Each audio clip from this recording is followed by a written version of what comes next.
As we have said before in these live videos, please support this work so that Uday Bhatia can buy a better camera and Rahul Desai can buy a more solid Wi-Fi connection so that these live streams can happen without any technical interruptions. Hello, my friends. Thodi besti starting shuru karte. Hi. Wow. No, much deserved, honestly. I was wondering whether to use my phone again like last time or not. Uday, I'll tell you why I'm even bringing up the resolution of your camera. Because every time I have to make these thumbnails, I have to take a screenshot, right? Because I have to put your photo on the thumbnail. Because I'm like, these are very beautiful people. Look at them and please watch this video because these beautiful people in the video. Your screenshots are pixelated like it's like 8-bit 9-cat nonsense happening every time I try to take a screenshot. And friends, at the Film Critics Guild Awards, I got everybody to take professional photos. Where are those photos? Will you please send me your photo, Uday Bhatia, so I can use it? Yeah, sure, yes. I asked for it. You properly ignored me, by the way. I will send. Yeah, I think just saying. Ishita is watching this live as we speak. If she is, leave a comment. Hi, welcome back to my channel. My name is Sucharita. We've got Rahul Desai and Uday Bhatia joining me one more time. Ishita is out of town, occupied with actual life events, so she could not join us here today. But, I hope to bring her back because I know a lot of people just tune in to listen to Ishita speak because she speaks just really, really well. And a lot of people tune in to hear Ishita yell at Rahul also, which is my personal favorite part of these live streams. Oh, does that happen? Okay. Then. You don't remember last week? Kya bola? I don't remember anything. Amnesia is strong with this one. Okay, so today we've gathered after a couple of weeks, so we have a bunch of shit to talk about. Got Devil Wears Prada, got Michael, Glory, Ek Din. I also glanced through your Chhawa review. No, what is the film I'm thinking of, Rahul? Yes. No. Chhawa Part 2, technically. Exactly. Raja Shivaji, yeah. Raja Shivaji review. It is such a tragedy, by the way, that a Vidya Balan starrer has come and gone and not registered that a Vidya Balan starrer has come and gone. The only thing I've seen from that film is Salman Khan cameo. Optimistic to call it a Vidya Balan starrer, honestly. I mean, for me, Vidya Balan starrers used to be like a thing, man. I would wait for Vidya Balan films to come out. But no more. Uday, what are the films that you watched out of all of these that we are talking about today? I have watched all of them. Very nice. What? And Rahul, you've also seen all? No. I have not seen Michael yet. But spoiler alert. He dies. Spoiler alert. Yeah, he dies. Not in the movie. He does not. So let's get into it. Before, if we proceed, if you guys have not seen or read these reviews, they're all linked in the description right underneath this video. I've linked to everybody's social media profiles as well, so you can go and follow them on social media so you will get direct links to the reviews. Let's get into it. The first one we've got up today is The Devil Wears Prada. And whose review am I going to read out? Rahul's. Rahul writes for the Hollywood Reporter India. Oh no, this is not Hollywood Reporter India. This is your own Substack, right? Yeah. Yay! Rahul write this for his own Substack, which is linked to this below. And I've highlighted the lines that I wanted to read out. Is that the essence of Devil Wears Prada 2 lies in how the genre duality of the film reflects the professional duality of its characters. Just as Andy is a weighty journalist trying to do her kind of writing at a glam outlet, the movie dresses up devilish themes in the Prada-coded fabric of a catwalk. It is a wonder that the storyline manages to be crowd-pleasing and truth-spitting at once. And then the last thing, if anything, this is very much a feel-good tragedy. Despite the tropes, the vibe is that of a happily never after. A cautionary tale wrapped up in the couture of transient success. Whatever Andy and Miranda do, it is clear that even if the day is won, the night is here. Welcome to the Met Gala of Film Critics. You liked this film quite a bit, huh, Rahul? I did. I was... I didn't expect it to be so present. And obviously... I went in as a big fan, like I guess billions of people, of the first film. But yeah. I'm really glad for the direction they took. Like I didn't go in expecting the same kind of film. It's just not possible. And I'm really like that they didn't. I really like they didn't stick to like just fashion publishing. They made it like they broadened it into journalism in general. And there's no point kidding about it anymore. It's happening all over. We may feel like it's only happening in India. It's the US has a step above us there. So yeah, it for me it really felt like in the moment, and I have seen these characters, I have seen these meetings, and it felt almost too close to reality. And I guess that was something I was thinking about while watching the film. I was like, will only journalists react to it this way? Will regular viewers and fans of the first film also find it as like, I don't know, as interesting to watch? Yeah.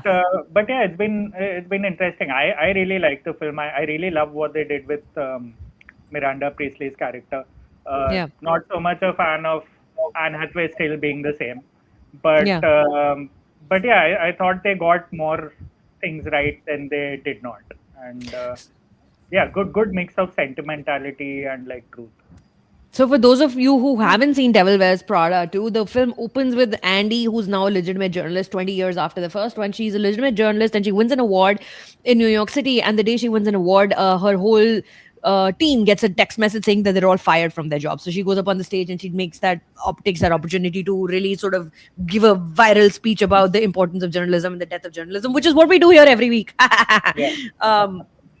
But so that's why it resonated with Rahul more than it resonated with me. Now, what I'm going to do is, because today we have so many films to talk about, I'm only going to highlight one review per film reading wise. But Uday, what did you think of The Devil Wears Prada 2? Tell us.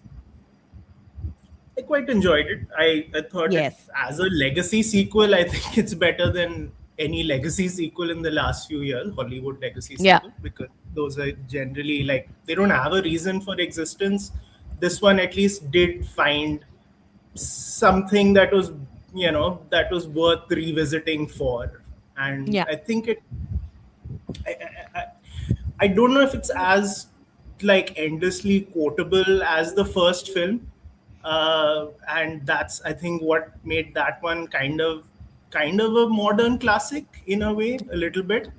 And this one doesn't feel like it. Feels a little heavier and a little that like it wears its intentions, I think, a little too plainly to be that much fun as the first film. And I also agree with what Rahul writes when he says that, it is a feel-good tragedy, in the sense that anything where, your conclusion is that, oh, we'll find a better billionaire and that will fix things is, Yeah. I mean, that's a band-aid, basically. Yes. So, yeah. But still, I did quite enjoy it. Yeah. So, L Somu 27397 says that they were thinking of us when watching this film. Yeah, I know, right? It came a little too close to reality. That moment, all of us have seen that moment happen with our friends, close friends that we've known over the last year or so, multiple times over and over. This has happened. I think I was in Sundance a couple of years ago when a huge publication laid off a lot of its journalists while they were at Sundance. They'd flown there to cover the festival, and all of them got emails saying that, oh, you've been laid off because your team has been eliminated. So this is very close to home. This has happened to a lot of people. Ishita and I, we were all four of us were talking about it a few weeks ago. This literally happened to Ishita and Aditya Shri Krishna and other writers who were write for OTT plays. So this is not far from reality. Having said that, I feel like that the film really wanted to make a solid point about the death of journalism in not India, but in the world.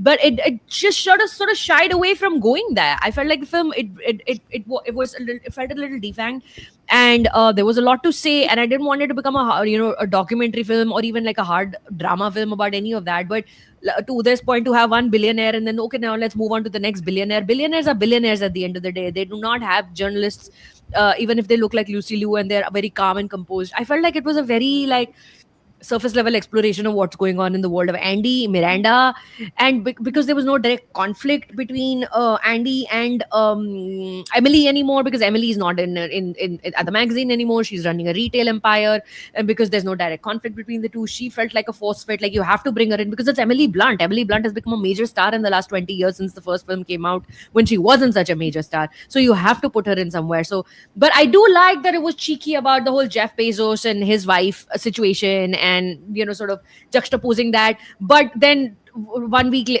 not even 1 week, like 3 days later, Anne Hathaway is walking the red carpet at the Met Gala, which is sponsored by Jeff Bezos and his wife. So it's like the whole thing feels like a bit of a charade to me. It didn't really speak to me on a deep level as it did to you, Rahul. It didn't. Yeah, I guess it depends on also whether we approach it as sort of a journalism movie or as a legacy sequel. Yeah. Like I went in sort of expecting to have a good time again, and our favorite characters are back on screen. How bad can it be? How like it's bound to be fun. But Yeah. I guess I was just disarmed by what it was saying, and how close to the truth they got it. It just wasn't like they were skimming the surface. They have been there in those rooms. They know they have Yeah. spoken to people who have been there in those rooms. I see that every other week. So I guess, yeah, for me it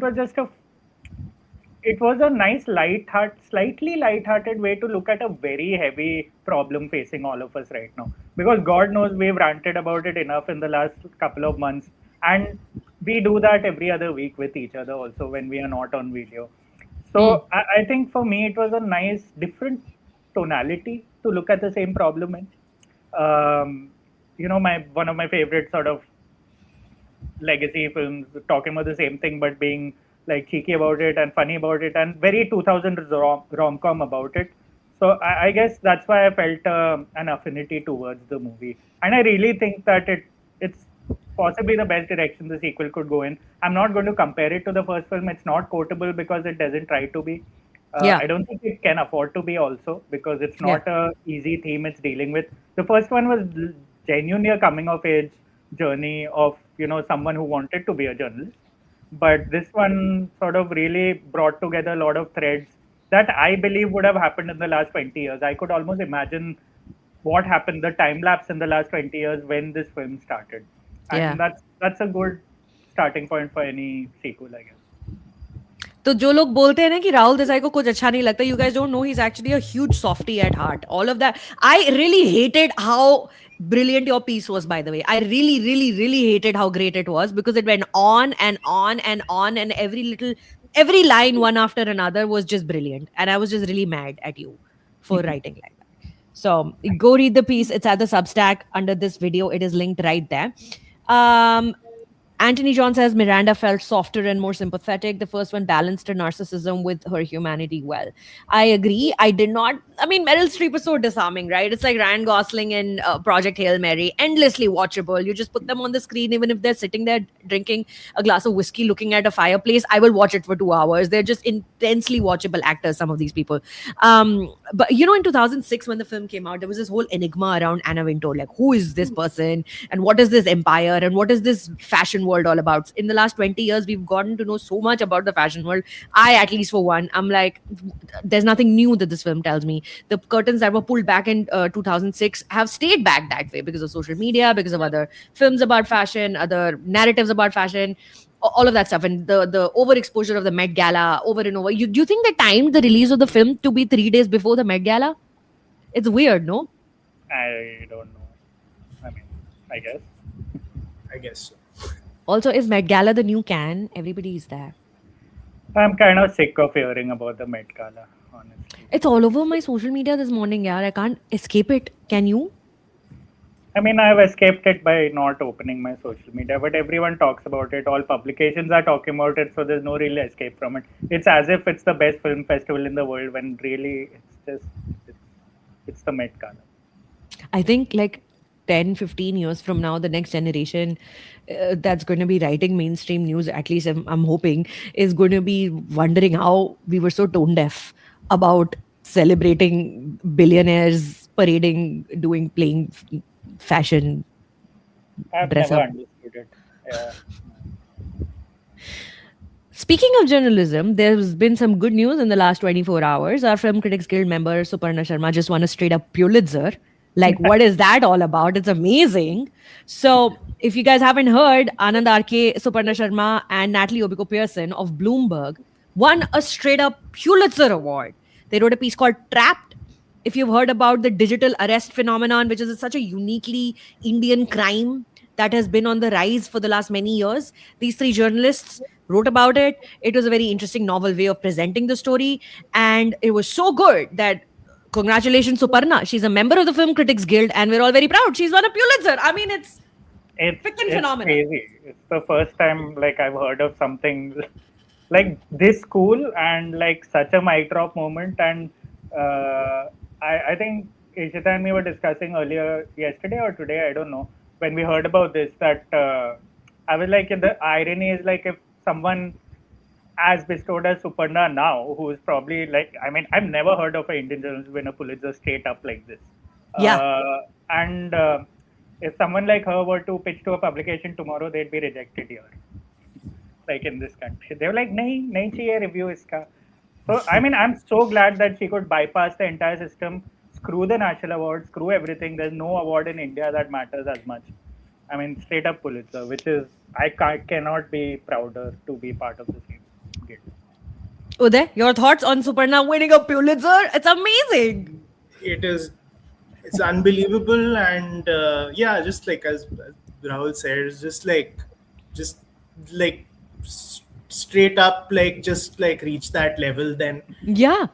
it's amazing when that happens, because there's so many like irritations and rejections that are there at out here, and at so many levels. So to make that kind of leap is just unbelievable. Yeah, it was such a welcome, wild piece of news that dropped in my phone a few hours ago. So if anybody is interested, the piece is called Trapped, and 3 journalists have come together and written it for Bloomberg, written it, created it. There's a visual element involved in it as well. So it's really, really quite wonderful. Check it out.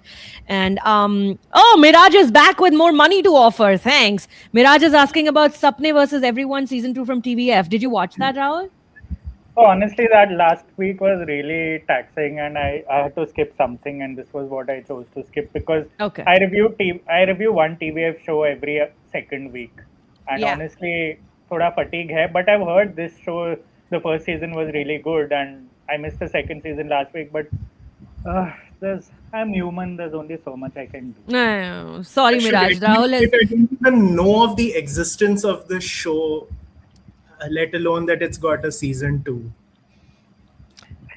Some people refer to Wikipedia to see what's coming out. We should just text Rahul and ask what is releasing this week Yeah, that's what. and what released last week and what is releasing next week. Hai na? Yeah, pretty much.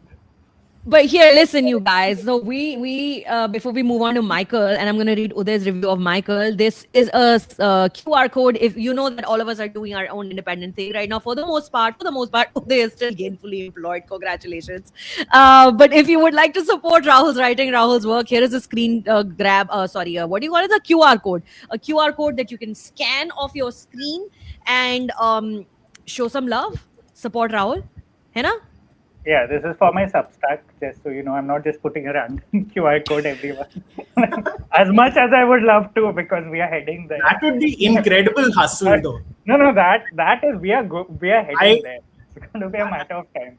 That would impress. Like I'll just be like, here's the QR code. Whether I'm working or not, please send. But Yep. But yeah, You this should is print for my out a Substack. T-shirt and put it on your T-shirt on the back. Ishita has already cracked this joke. She said, put it outside your door. Put it outside. Like, wear a T-shirt. Go everywhere. Go to the cabs like this. But anyway, jokes aside, this is for my Substack. I'm 5 pieces in. I'm very glad that it's actually...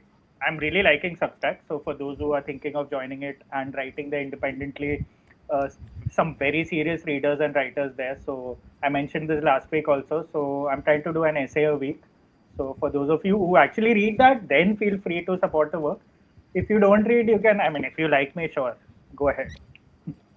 There you go. And of course, the Substack is linked underneath here. You can go check out the reading. And if you like what you see, please feel free to contribute and become a member of the Substack. Moving on to the next film that we're talking about is Michael. Now, this came out a couple of weeks ago, and this has become one of the more hotly debated films of this year so far.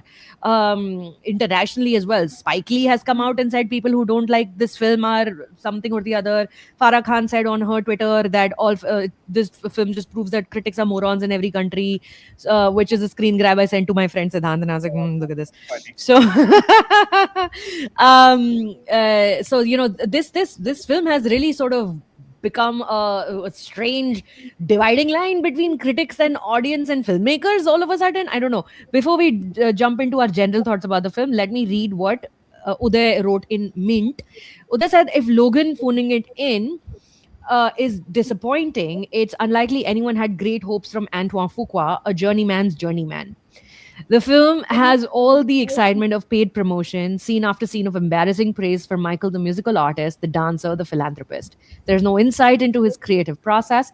The songs seem to arrive fully formed. Quincy Jones exists in the film, but not as a meaningful collaborator. Exactly.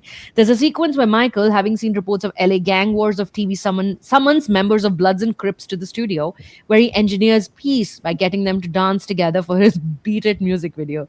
Fuqua's direction of this is hokey, but more revealing is the moment where Michael invents the famous dance move where he shrugs his jacket. He does it perfectly the very first time. You really didn't like this film, Uday. I really didn't. I mean, Your piece was really scathing. It sounds like just another Bollywood biopic. Honestly, I don't know what the West is waking up to right now. We've been going through this every week. So, More thoughts, Uday Bhatia?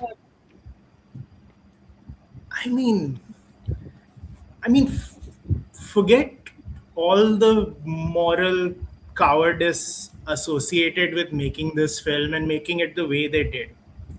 Even if you forget that, it's just such a bad film. It's so badly made. It's terribly written. It has no insight into what makes Michael Jackson Michael Jackson. It has no feel for honing in on like an interesting moment. The performances are just dull.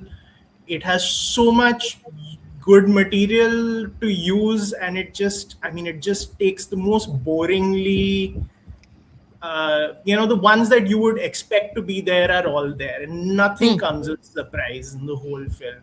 And I thought it was terrible. And the producer is the Bohemian Rhapsody producer, and I thought that was like the worst big Hollywood film / biopic that I've seen in like years and years and years. But this was worse somehow. I don't even know how, but yeah. It is such a flat film. There is no complexity to Michael Jackson's character at all. The only complex thing is he likes to spend time with animals over human beings, which really does no justice to his legacy, the complex and convoluted and controversial legacy that the artist left behind when he died in 2009. There was so much. I said this in my review as well. I was a radio show host when he died in 2009, and I used to play Hindi music. I was a Bollywood radio station, right? And such was the impact of Michael Jackson that when the news broke that he had died, all of a sudden we dropped our Bollywood programming and played Michael Jackson songs for hours and hours and hours that day, because that was just the impact he had. And in our lifetime, I cannot recall another artist who transcended borders the way he did. And even though the film does end in 1988, it's not like that sort of international impact hadn't begun to happen. The film, I don't know why, it just does it. It felt very, very flat. It didn't go into any romantic liaisons that he may or may not have had. Again, Quincy Jones just appears one day, he's in 2 scenes, and then what? The fact that Michael Jackson and Quincy Jones together changed the direction of pop music in America and by extension the whole world doesn't appear in the film. There's no stories how they met, how Quincy Jones became so dear to him that he would. And the Logan, by the way, that Uday mentions is the writer of the film, John Logan, the Logan that's mentioned in the first line of the review that I just read out. So yeah, and Jaafar Jackson's great. He's clearly, and this film has been in some sort of making for many, many years.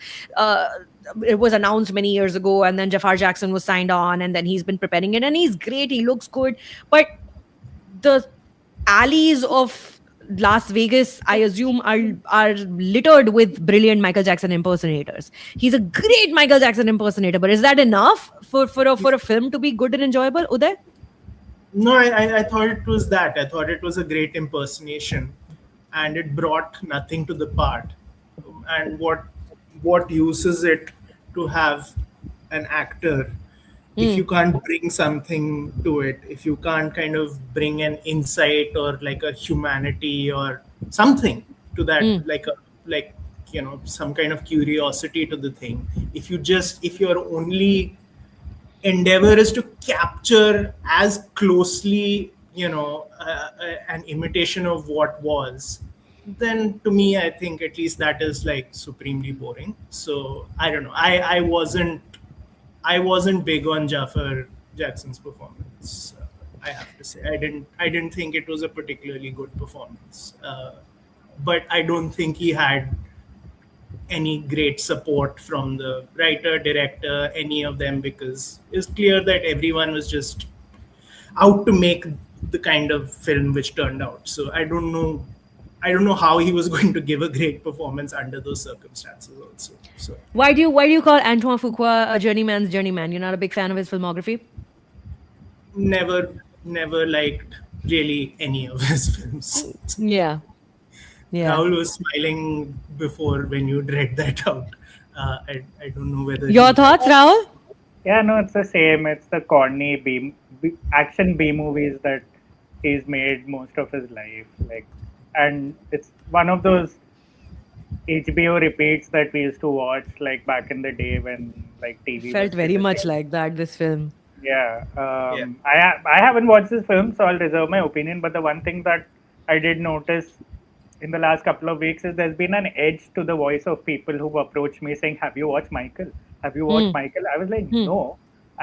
But why? Is it by choice? I was like, "No, I just didn't have the time. Calm down."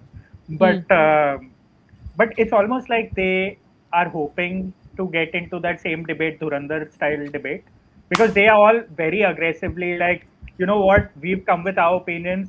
Those who hated it are idiots. Those who loved it, we love it. So we need to know if you watched it, because if you hate it, the problem is you. So I kind of sense that edge, and I'm going to watch it obviously at some point. But I found it very interesting, the discourse around it. It's so much like what we went through a couple of months ago, and the audiences are again divided the same way, and people are so confrontational about it. And I'm like, I know. it's just a Michael Jackson movie. Calm down. But yeah, whatever. Also, I You know, don't think India turned on Michael the way the rest of the, a lot of the world did, or at least like, the Hollywood and like maybe the US and, some of the West did, like when the allegations became like too difficult to ignore. And, then they were like, then you start referring to a person, seeing a person differently. And I don't think that that process really ever happened in India. I think he was just as popular while he was alive, and then in death, and then even today. Yeah. Like, It's funny that you mentioned this has become like the Dhurandhar of the West, because Siddhant and I were literally having this conversation a couple of days ago. And he's also talking about the Michael Jackson impact. When he would visit his grandparents in Delhi, there was a guy who would come around with a monkey on a leash and make the little guy do a little Michael Jackson dance for money. Iconic. Siddhant and I were literally having, I wish Siddhant was here on this live stream, but he's busy, very busy this week. So I understand, maybe next time I'll bring Siddhant on. But we were having the same conversation that this feels like Dhurandhar moment for Hollywood, which is just like, why does everybody want to fight with film critics? What did we do? Why has it come to this point? So, Farah Khan said that this just proves that film critics are morons in every country, and Jaafar Jackson should get an Oscar. Her words, not mine. And then I reposted a short clip from my interview with Ryan Johnson, who's married to a film critic, and he said, I love film critics. That might be a controversial thing to say as a filmmaker, but I love film criticism. And I said, why is that a controversial thing to say? We're not antagonists in the story. We're all on the same side of things, which takes me back to an earlier message that Praveen Rohira had sent a couple of minutes ago, saying, I'm so angry at the vilification of critics by everybody. अगर आपको movie पसंद है तो ठीक है, critics को गाली देने से क्या मिलेगा? पता नहीं bro, हमको तो पैसे भी नहीं मिलते, गाली मिलती है पूरे दिन. I was having I run this movie club, right, for channel members, where we do this offline discussion every month. We get together on Zoom. And one of them said that a great companion piece to Devil Wears Prada is Vinay Shukla's While We Watched. And I was like, God damn it, I'm so mad I didn't think of that in my review, to mention that out loud. It's such a great companion piece to Devil Wears Prada, if you want to see a real life version of what happens in the journalism spaces. But for Michael also, relation mein recommendation. So I also have this little segment in my reviews where I recommend something that people can be watching. And Better Man. Have you seen Better Man, the Robbie Williams biopic? No. It's very fun. No, but I've heard surprisingly like very positive things about it from a lot of people. So I'm intrigued. Yeah, it's very fun. Very sort of similar early angst story about an absent father. Not similar, but yes, father issues both sides. But how Robbie Williams then is depicted through an anthropomorphic chimpanzee, I thought was fascinating. It's very cool. Any more thoughts on Michael Uday? Uday B? No, not really. Uday's Michael review is linked directly under this video if you would like to go and read his very, very scathing review. I was reading it and I was like, dear Lord, Uday really didn't like this. Uday, did you get trolled a lot? More than I thought. I mean, not like crazy levels, but like for this I thought it'd just be like, no reactions at all, and just surprising number of shooters this movie has. Yeah, Siddhant was telling me the same thing. He's also had like some random comments under his reviews as well, which is so weird. Kevin says, now I don't feel bad about not having seen Better Man because these two gentlemen have also not seen it. Before we move on to the next title, here is also a QR code if you'd like to scan. This is for me. If you'd like to become a channel member and join these movie clubs that we do every month, you can scan this code right here. Become a channel member, support the work that we do. You see that little YouTube plaque right there in the back? That is for when I crossed 100,000 subscribers. Do you have any idea what it takes to cross 100,000 subscribers? It is... Can you imagine what it takes to cross 100,000 subscribers? And that happened 2 years ago. Since then, I've managed to hit 156,000, but the growth has slowed down so dramatically, Rahul. I know they're both of you. Because it's just really hard and impossible to distinguish yourself on YouTube right now, because everybody is on YouTube doing things, and all the thumbnails look alike and all the titles look alike, and it's so hard to be distinguished. And a lot of people feel like I'm not the same fun end games person that I probably used to be 10 years ago, but that's my personal growth, which I will not be apologetic for. But if you're along for what I'm doing, this is the QR code right here that you can scan, become a channel member, so that this 100,000 can turn into 1 million. But before that happens, click here. Okay, great.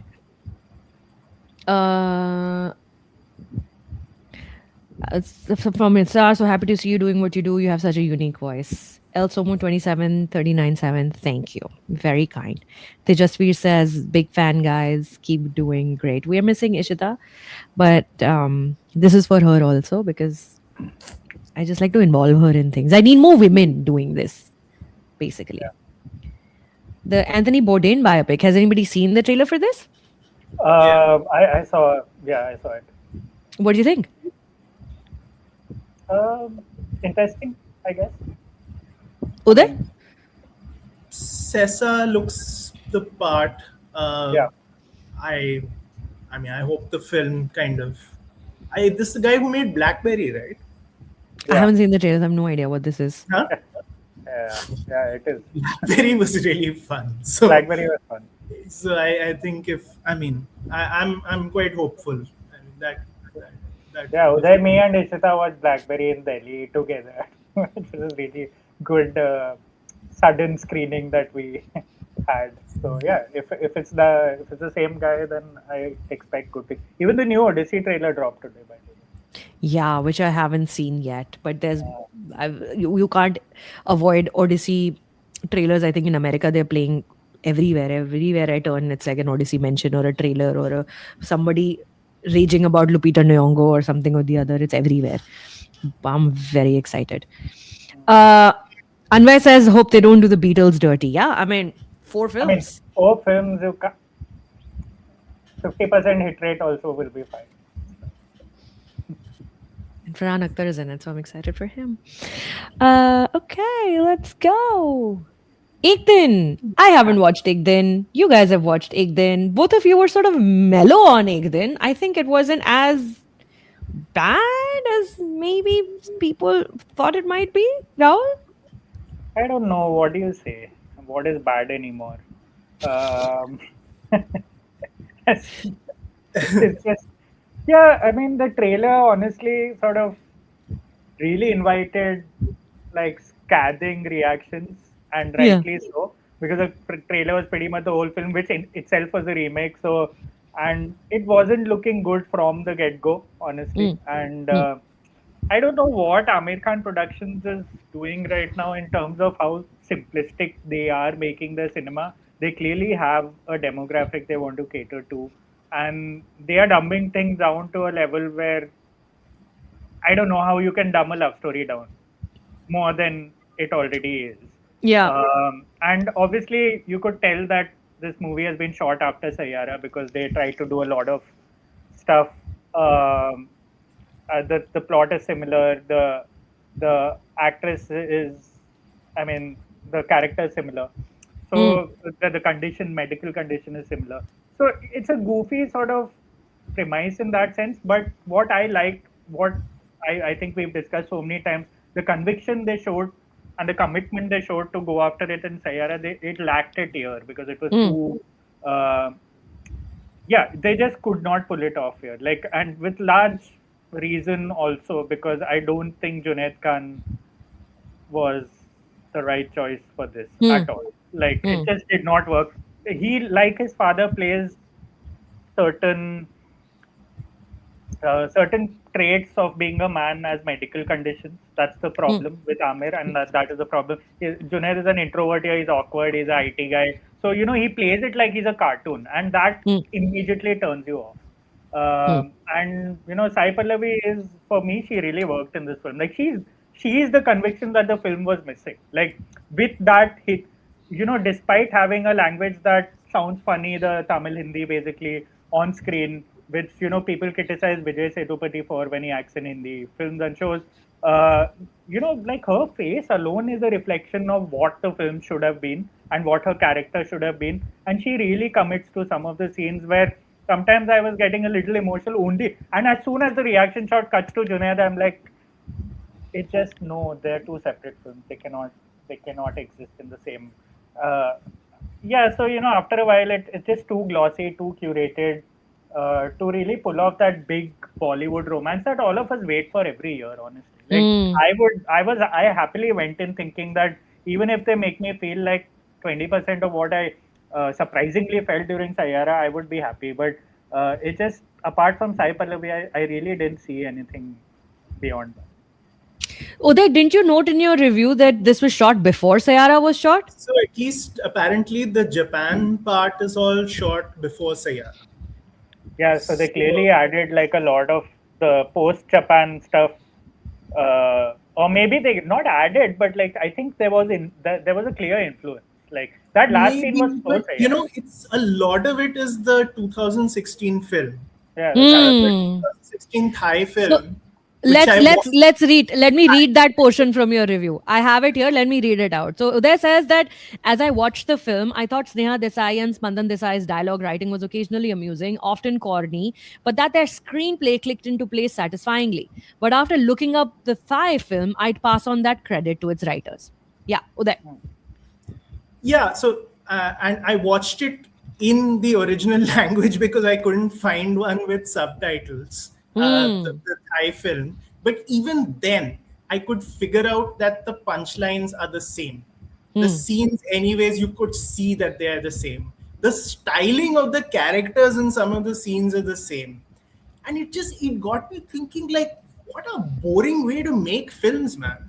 This is Hmm. what pissed me off about Sitare Zameen Par also. Yeah, But Amir's reached the kind of stage in his career where he could be doing whatever he wants. He should be doing passion projects. He should be doing something that's actually interesting. Not only Yeah. is this interesting for us, I cannot believe that this is interesting for him Yeah. as one of the producers on here. And generally, like, it's just what a depressing way to make films, do like scene by scene copies of a successful film.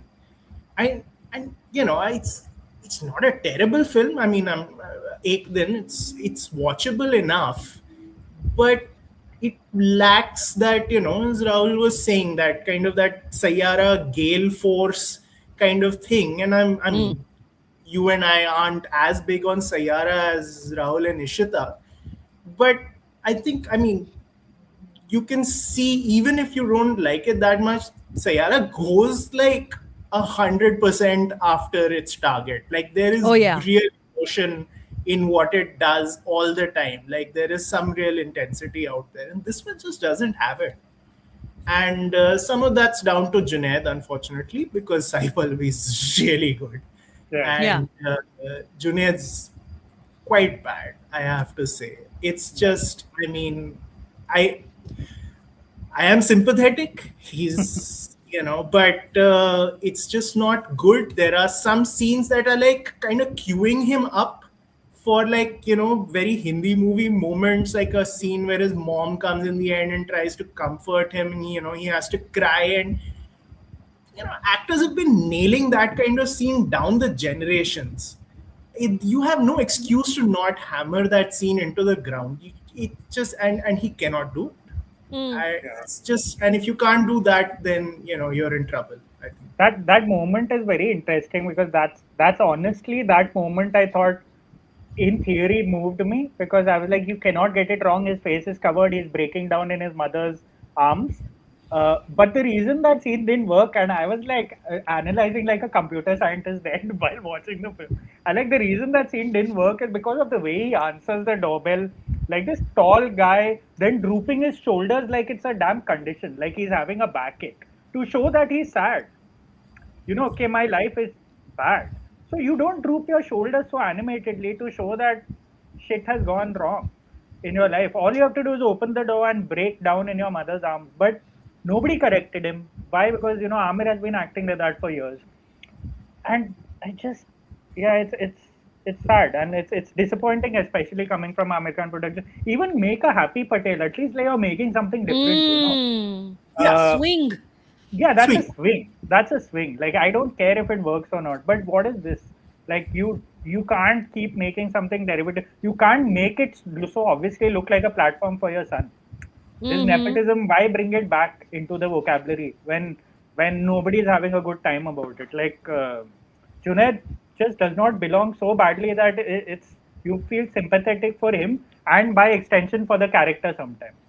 Saying that kya ho raha hai yaar? Like matlab, does he even like his Sai Pallavi's character just like taking pity on him here, or what is happening? So there's no love there's no chemistry in that sense. The way Japan is shot is very boring and unadventurous. It looks like a tourism advert. It's just no winter Japan, one like winter festival. ठीक है, समझ गया, but like just have some ambition there. What is this? Except for the title track, the music is flat also. Which you also mentioned in your review that you like the title track. Title track is great, but the Arijit version comes in the end. In the end credits, the female version is what played during the film, which I thought would be a good part, but again visually they don't measure up to it. Why? Because Junaid is doing probably the worst acting I've seen this year, when he is actually trying to dance and make her laugh in a ballroom.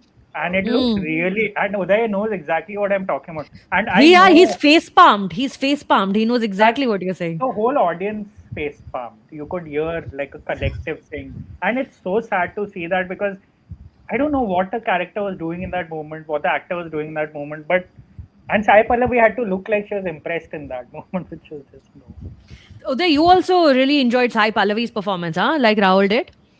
She's very good. I'm just so sad that her first two Hindi films are going to be Ek Din and Ramayan. This seems like, so I haven't. Sorry, I hope she comes by here more often, here being Hindi cinema and all. Not that we won't seek her out in other languages, but I hope she stops by and works with some good directors and all. She's really good. Now, I haven't seen Ek Din, so I won't comment on the film itself, but it sounds like it is another one in the list of Aamir Khan productions of the last couple of years. This, Sitare, Lavyapa also. I wasn't mad at the film. Like, okay. Sure. Don't hate it. Happy Patel was a swing, so it was good that Veer Das went out and made the film, and then Aamir Khan has become the wind underneath those wings. Brilliant, love it. More power. I hope Veer gets to make more movies. But it sounds like it's another one in the list of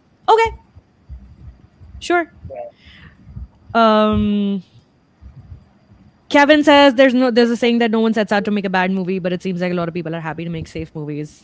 I guess so. Praveen goes back to Michael and he's saying, I don't understand why we can't talk about Michael's allegations. So many people have come out of this documentary. Literally, it is the Durandar moment again by the West this time. Yeah, we just discussed it. And Uday also mentions it in his review as well, which I would recommend you all go and watch or go and read. Underneath this, I am going to one more time take this opportunity to flash this QR code. If you would like to support our work and our writing, this is one way you can do that. Scan this code and show some love. All right. Up next, we're going to talk about Glory. Uday, you watched Uday? Glory? I did. All I did 7 review episodes. it, but I ran out of energy at the end, so I couldn't review it. I just watched it. You watched the whole show and did not make it worthwhile with a review. What are you made of? I had your voice in my head berating me, and it was a lot like Suvinder Vicky's, so it kind of scared me. I didn't end up writing. Okay, well, this is your opportunity, Uday. Tell us what you thought of Glory. I can't believe you watched 7 episodes and didn't write about it. Wow. Amazing. It felt like 17 episodes. For people who have not watched this, I cannot begin to explain how much they cram into 7 episodes of screen time. It is insane. They have dozens of plots going on. Yeah. And some of them just go nowhere. They just like go off-road and then they just like they're lost in the deserts. Like those plots are roaming around somewhere in the wild and like, you know, they just will not ever reach their destination. Yeah. And I don't know, it's not fun, but it's not good either. It's very, I don't have really coherent thoughts on this. I should read Rahul's review. I haven't read that yet. Well, on that note, I will read an excerpt from Rahul's review of Glory. This is again for the Hollywood Reporter India. And Rahul says, what is interesting in theory, at least, is how the 7-episode series uses one genre as a vehicle to deconstruct another. The training montages are the same, but the purpose is different. Ambition becomes a more human and selfish trait. For the most part, Mirzapur-coded bloodlust is what drives the characters. Sports simply starts out as the medium, a pulpy version of how patriotism and war became a medium for an underdog to achieve his dreams in Chandu Champion of 2024. Rahul. Yeah, that's what I found interesting on paper for a while about this show is the way it's not technically a sports drama and the way they treat like boxing as a medium here. And because everyone's in it for like sort of a personal revenge story thing happening. So sports becomes like one of the things. One of the sons decides to become a professional boxer again, and the father comes into it all over again because they want to avenge their sister. So I found that interesting because sports drama is like you know how it is. Like it's just it really commits to the sport and it flattens basically the entire biopic. Then so here. What Chandu Champion did also, where the character there joined the army so that he could actually then qualify for the Olympics. I thought they did the same thing with sports here, but that's a problem. It just somehow it then became that show, like where there are 100 threads about like the murder and the investigation going on, and it forgot totally that it started as a semi-sports drama, which is fine again, but even the twist you could see from episode 1, which really pissed me off so much. Which really, like when I watched episode 1, I was like, you know what? I swear to God, they better not have messed this up because they're going to spend the next 6 episodes trying to gaslight the viewer into thinking there are other suspects and there are other things. And they did exactly that. And they came back to the same thing in the end. And I was like, you cannot pad up the whole plot to cover your mistake and then say that, you know what, it's exactly who you thought it was and what you thought it was. And I was like, even that they got wrong. I can't even go into details without giving away the twist, but I was like, even the nature of the twist they got wrong, because I thought how cool would it be in the beginning when you find out that a girl dies, a girl is killed, and you find out maybe later that one of the family members is responsible for it, so that it actually fuels them to come back and become like the sports heroes that they never were. Like, that is a cool plot on its own. It's very dark, but it is entirely plausible. Then that is an excuse to get the family inspired by grief and by whatnot. But no, like, they went down the sociopath way, and it was, no, there were too many things happening by the end. I thought, and this is a new thing I've noticed. I've been reviewing a show every week now, and whether it's Prime or Netflix or whoever it is, the show will start as something, and then you can tell exactly when the template takes over, the algorithm takes over. Where the streaming platform is like, hold on, you're going off path, you're being too unconventional. Why don't you put a couple of genres inside to sort of ground the whole show? And more often than not, it is either Mirzapur thing or an Inside Edge thing. One of those massy tropes that they'll put in, massy characters they'll put in, and they'll be like, we'll give you 5 more threads like this.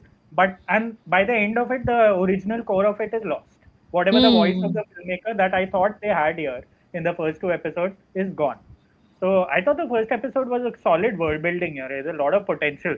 But then once the template sets in, it's all gone. Like, you can, it gets so flat and boring. I don't remember any scene of any of these shows by the end of it. Uday, would you agree with that assessment? Yeah, very much so. More or less?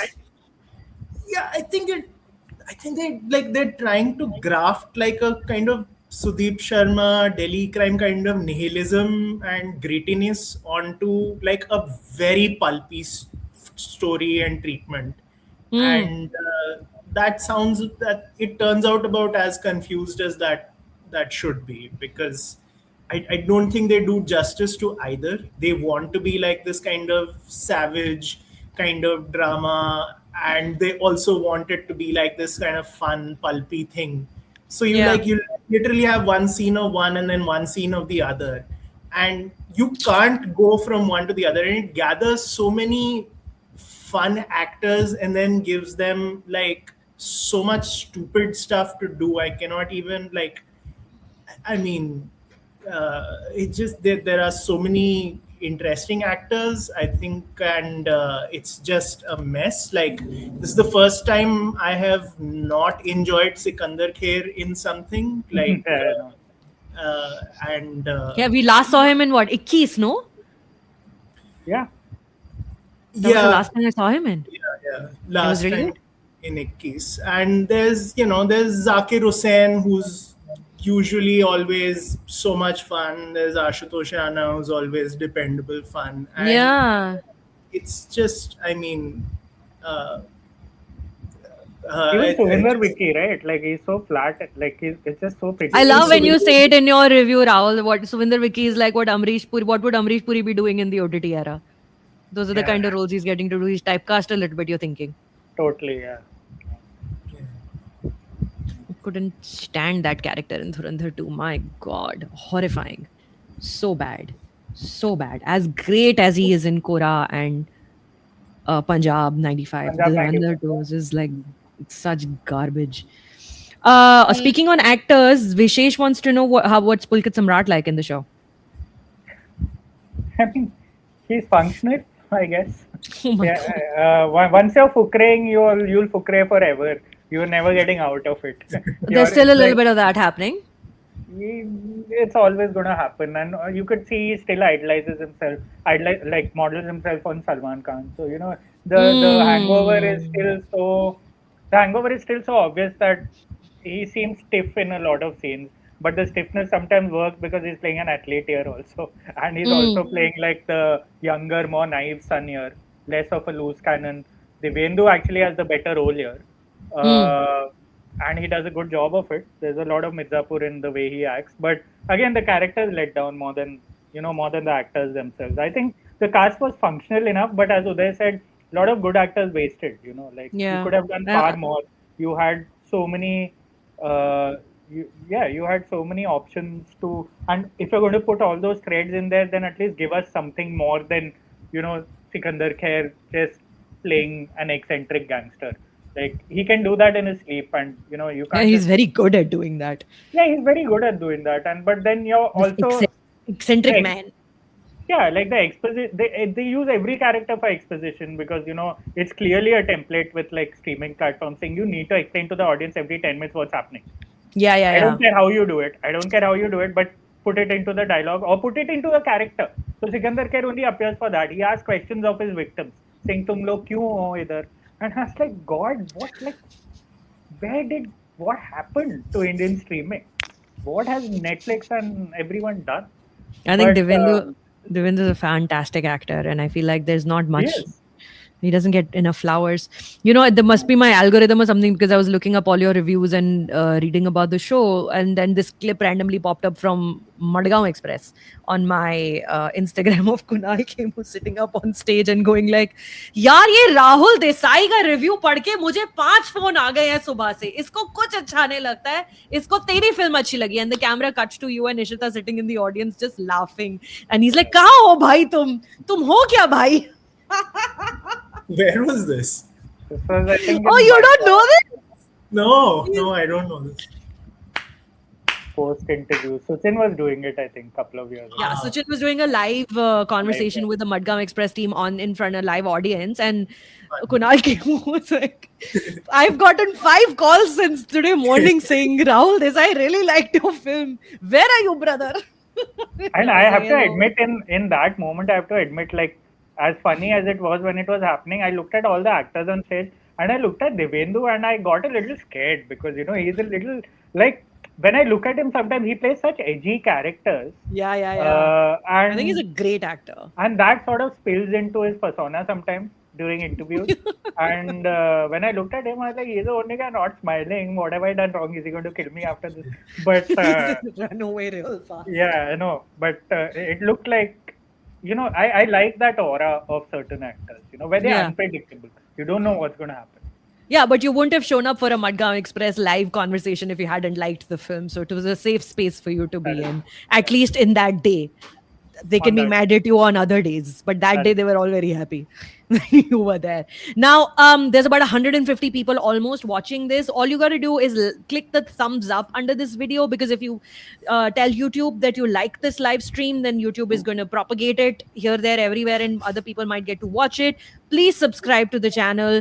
This 100,000, the next plaque you get from YouTube is for 1 million. To go from 100,000 to 1 million is not going to happen in my lifetime. So probably I shouldn't. That's a pipe dream that I need to give up on. But I need more subscribers so that more and more, I feel like my work is reaching some people and I can earn a living doing this. You've already seen the QR codes. Everything is linked in the description below. But before we wrap up today, gentlemen, I wanted to give a quick shout out to Nukkad Naatak, because we never really got around to talking about that film, and I only watched it, I think, the day of its Netflix release.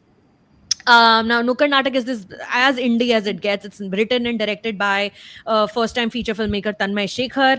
It's produced by the lead actor in the film herself. Her name is Meryl, and Meryl is, they're hustlers. They've written this film. They made it. Nobody wanted to purchase it. They went on a campaign. They sold it. It got a theatrical release limited. Then it went on to Netflix, where it's getting very popular. It's youths are really liking the film. Rahul, you wrote on Nukkad Naatak, so I quickly wanted to shout out the film because one must. What did you think of Nukkad Naatak? I quite like the spirit of the film, and sometimes when you like the spirit of indie films and how innovative they've been about like spreading the word, it tends to sort of consume your actual opinion about the film. Yeah. But I actually quite liked where they went with the film. I liked Molshi's lead performance. I liked what they were doing. It was a very much a campus film, but also calling out like social message dramas of our era.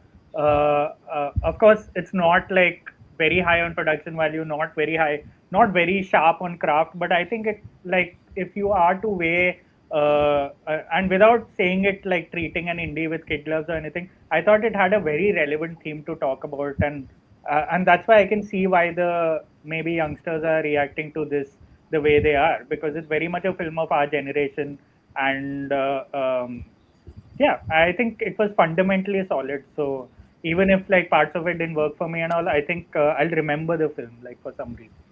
Uday, did you get a chance to watch it? No, not yet. I do plan to. I agree with Rahul's assessment of it 100%. It very much feels like it's a campus film, like not just set on a campus, made by film students film. It's like, if you got a decent budget at FTII, and if you got to make a feature film at a film school, this is the kind of feature film you would come up with. It has my issue with the film was it's very weak on craft. It is a very lovely, very, just valiant attempt. And these two they were also nominated at the Film Critics Guild Awards, by the way, a couple of years ago for their short film that they made, and Scenes from a Pandemic, I think their short film was called. And now Molshri has won this Cannes producers grant, and she's going to be at the Cannes Film Festival, and I will meet her there. And I just had a chance to talk to her a couple of weeks ago as well, just sort of telling them how to maneuver the festival, all the people who are selected in that program. So I'm going to see her at the festival as well. So I really love the hustle, but yes, the craft is weak. You can see the acting was great. When the film started, I was like, okay, great. So there was an attempt. The edit was really sharp. There was an attempt to really tell the story that they wanted to tell, but eventually the film also falls into the same traps of the Bollywood films that have come before, the savior trap, the upper caste savior trap specifically it falls into, and it has the DNA of a Nukkad Naatak only. So it doesn't have the DNA of cinema, it has the DNA of a Nukkad Naatak. It's very heavily underlined, it's very heavily how you would perform a Nukkad Naatak, like really on the nose, like this is what we are doing and this is the point of the whole thing. But having said that, I really had to shout out the film because it is a huge, massive achievement that two people with absolutely no one standing with them made a film, financed it, sold it to a theatrical release, and now have made money on it, I assume, by selling it on Netflix. So it's a sign of, that there is hope out there. You can do it if you want to do it. So shout out to Tanmay and Molshri for making it happen. What are we watching this week, gentlemen? I'm off to Cannes, but I'm going to be watching Dug Dug. Rahul and Uday, both of you, yes? Yeah. So next review is going to be Dug Dug. What else, Rahul, of the million things you're about to write? I think I've already written something. I forget, like there's so many things happening. There's a show called Lukhe that's releasing on Amazon Prime. It's about Punjab rap scene. One of the many shows doing that. Then there's a Kapil Sharma film releasing with I forget the name. Oh, This week sometime. There's a Nawaz film also releasing sometime this week. There are things. Aditya Kriplani's film, correct? Yeah, Aditya Kriplani. Yeah. Yeah. Oh, the Kapil Sharma film with Neetu Singh. Dadi Ki Shadi. That's this week. Yeah. Oh, I did not know that was coming out this week. Okay, interesting. Ridhima Sahni is in that film also, Neetu Singh's daughter. She's making her film debut, I believe. Interesting. Uday, what are you watching? For now I'm only watching Dug Dug. I'm going to the mountains in a couple of days. So Yay. I'm going to get the review for that done, and then I'm going to Love it. For a few days. Why? In Delhi, you have friends who drag you to the mountains even if you hate them. So Hate the friends or hate the mountains? I'm glad this is immortalized on video forever, and I hope your friends watch this. hate mountains, love friends, so gotta go late. sometimes. Too late. Have you done enough to deserve a mountain trip? You're just I mean, does one have to earn a mountain trip? you have to earn everything. Maybe in Bombay and Delhi, they're right here, so I mean, you can go quite easily. I am going to be watching Dug Dug, and that's the only review I'm putting out this week because I am going to Cannes. On Monday, I take off for Cannes. So, uske pehle I have to prep for the thing. I have to make my list of films that I'm watching. Some pre-screenings are happening in New York City. So, I'm already watching some films here and I'm like doing all of that stuff. And yes, no Indian feature film has made it to Cannes except the short film called Shadows of the Moonless Night. It is an FTII film and Meher Malhotra, correct? Yes, Meher Malhotra's FTII project. It is premiering at the festival. And interesting, Prerak Mehta, who we saw in Kora 2, who was that the child looking for his father and was incredible on the show, is in this film. And I'm very excited to watch this movie. I'm so excited for this bunch of, again, it's the same Nukkad Naatak vibe, right? You the hustle, the desire to make something happen. And point to be noted, the Payal Kapadia's Cannes journey also began through a short film that premiered at the La Cinef section of the film festival. So this is another filmmaker, a female filmmaker, whose international journey is starting now with this film at Cannes. I'm very excited. I'm going to be meeting these filmmakers hopefully at the festival, and that's what I'm going to be doing. So the next dispatch is going to be either about the festival or from the festival, and I will see you guys, I suppose, now after Cannes.